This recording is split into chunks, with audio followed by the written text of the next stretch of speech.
Ito muna tayo mga bossing. Doon sa mag-ina, Arman Raquinho, shoutout po sa inyo at kay Sir Gerardo Ramirez. Doon po muna tayo sa mag-ina mga kababayan, doon sa Legarda at Leviste po mga bossing. Nako, inaabangan din pala ito. Mag-ina ni Director Matibag mga kababayan. Diyos ko po. Etong si Atty. Matibag, ang daming pinapaiyak ng mga DDS. Ano? Makita mo yung mga DDS nag-iiyakan doon sa mga comment section, doon sa kanilang mga Facebook. Gusto tibagin si Atty. Matibag. Eh wala, hindi nga kaya. Oh. Kasi mahirap tibagin yan, lalong-lalo na kapag legal ang mga pamamaraan at ginagawa. Di ba? Iniisa-isa ho yung mga superhero ng mga DDS. Anak ng putragis na yan. Kulang na lang ho yung mga DDS. Alam nyo kung ano gustong gawin? Isabit na po yung mga leeg nila doon sa kisame ng bahay nila. No? Eh wala na. Yung mga umaasa, kakaunti na lang po. Iilang piraso na lang po. Iilang piraso na lang. Yung mga uto-uto dyan sa DDS ho, mga kababayan. No, biruin mo ba naman? Yung mga iniidolo nila, ito, unti-unti na pong mga nakukulong. Sige, pakinggan po muna natin yung pahayag ni Director Matibag patungkol po doon sa mag-ina. Para sa akin, para sa akin, pagtakas yan eh. Di ba? Biruin mo. Kung kailan inimbitahan si Leviste, sabay sakto namang karipas ng paglabas ng bansa ho, mga kababayan, si Leandro Leviste. Nung mga kalaunan, ang lakas makisawsaw doon sa mga Cabral Files daw ho, mga bossing. Kesyo daw siya ang superhero, kesyo daw madami siyang nalalaman. Hanggang ngayon po, ang putragis na bata, wala pa ding inilalantad na kung ano yung nalalaman niya. May nalalaman mo, ang sabi ng bata, mga kababayan, sabi ni Promilkid, wag nyo akong patayin, baka para hindi ko ilabas lahat. Gago ang putik na yan. Kumbaga pag sisibake, yayariin lang pala siya tsaka niya ilalabas yung mga ebidensya o yung mga kung anong mga pinagkakakana niya. Di ba? Ibig sabihin hanggat siya ay nabubuhay, wala itatago niya sa mamamayang Pilipino. Di halata lang nagpapasikat lang at gusto lang matakpan yung mga kalokohan niya. Dapat dito kay Leandro Leviste tinuturuan mag-basketball eh. Ano? Sir Ronnie De Guzman, 000. Ikaw, tingin ko na ikaw magaling kang mag-basketball. 200 ay salamat po sa inyong super jewel na iyan, no? Yang regalo ninyo.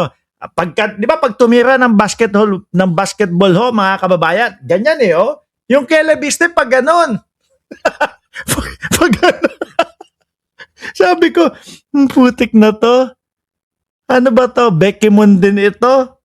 No, pag ganun, medyo tagilid mga kababayan. Tapos may pilantik pa. Nung paa, sabi ko, langya ito May pagkaroke din pala itong si Leandro Leviste May pagpitik yung paa. Ngayon, sa susunod na mga panahon, mga kababayan, malamang sa alamang, magtatago na ng tuluyan yan. Pero pakinggan muna natin si Director Matibag. Sabi ni Jan ka magaling. Sabi ni Jan ka magaling. Bonjing.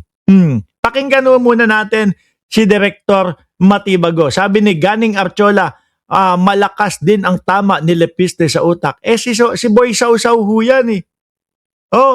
Lahat ho ng mga issue, sasawsawan yan upang sa ganon, mapagtakpan lang yung problema niya o yung issue niya doon sa sular-sular niya. Anak ng putik na yan.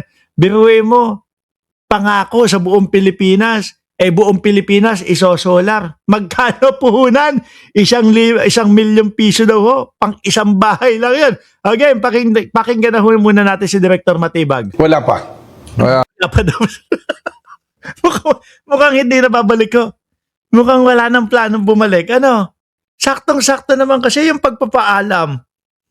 Yung pagpapaalam mo, mga bossing, kung kailan pinapatawag, kung kailan i-explain doon. Nako plunder din ang kakaharapin nung mag-ina na yan. plunder din no, yung kakaharapin niya mag-ina na yan, mga kababayan. O tuloy natin. Wala pa kami information kung bumalik na siya. I think yung latest na information namin, he is asking for 12 countries to visit. Aba? Ano sa tingin ninyo ho, mga kababayan? Mag-aalaroke na? Etong si Leandro Leviste, mga bossing? No? Kasi yung ganyang style po, mag-iikot sa mga bawat bansa. Siguro susubok yung bata na sino po ba sa inyo ang makapagkukup-kup sa akin at mabibigyan ako ng asylum? O Emily Salinga at Maxie. Ganyan tingin ko ang nakikita ko ho dyan, mga boss chief. Kasi po ginigipit ako ng gobyerno ni Bongbong Marcos. Kaya po kailangan ko, baka mapunta doon kay Roque. No? Kaso si Roque, tagilid din ho, mga kababayan. Mukhang pag inuwi po yon ng Pilipinas at parehas po sila ng oblohan nitong si Leviste, nako po mga kababayan. Baliktaran ho ito. Baliktaran, ibig ko sabihin, ibig ko sabihin na baliktaran, hindi yung kung ano yung iniisip ninyo. Ang ibig ko sabihin baliktaran, di ba sa kulungan, dikit-dikit po, no? O, yung paa ni Roque nandoon sa mukha ni Leviste, yung mukha ni Leviste nandoon sa paa ni Roque. Ganon yung ibig ko sabihin, hindi yung supsupa, Kayo kung ano-ano kasi iniisip ninyo Oh, tuloy, Attorney Matibag. At yung kanya namang si Senator naman, ang last information is asking for extension of health leave. Naku, magpapatagal pa. Gusto pa matagal sa ibang bansa, sa labas ng bansa. Mukhang talaga ramdam na nila na makalalagyan sila sa gobyerno ni Pangulong Bongbong Marcos. Sabi ni ito naman talaga si Ma'am Forever Bet de Jesus. So, kapag ka nababanggit natin, iba ang mabilis na pumapasok sa isip 69 daw. Sabi ni Ma'am Forever, hindi no, baliktaran lang po ng pagtulog, ma'am. Ma'am Trexie Villa, shoutout din po sa inyo. Nandito kami sa Davao, ang nahuli namin, hindi ba to? Bakal, ha? Yan yung sinasabi ko sa inyo na tinatakot nyo si Bato de la Rosa. No? Napamikma din na naman si Bato de la Rosa, napakanta na naman ng When Bell Rang. Ngayon bakit daw po sila niyan dyan, mga kababayan?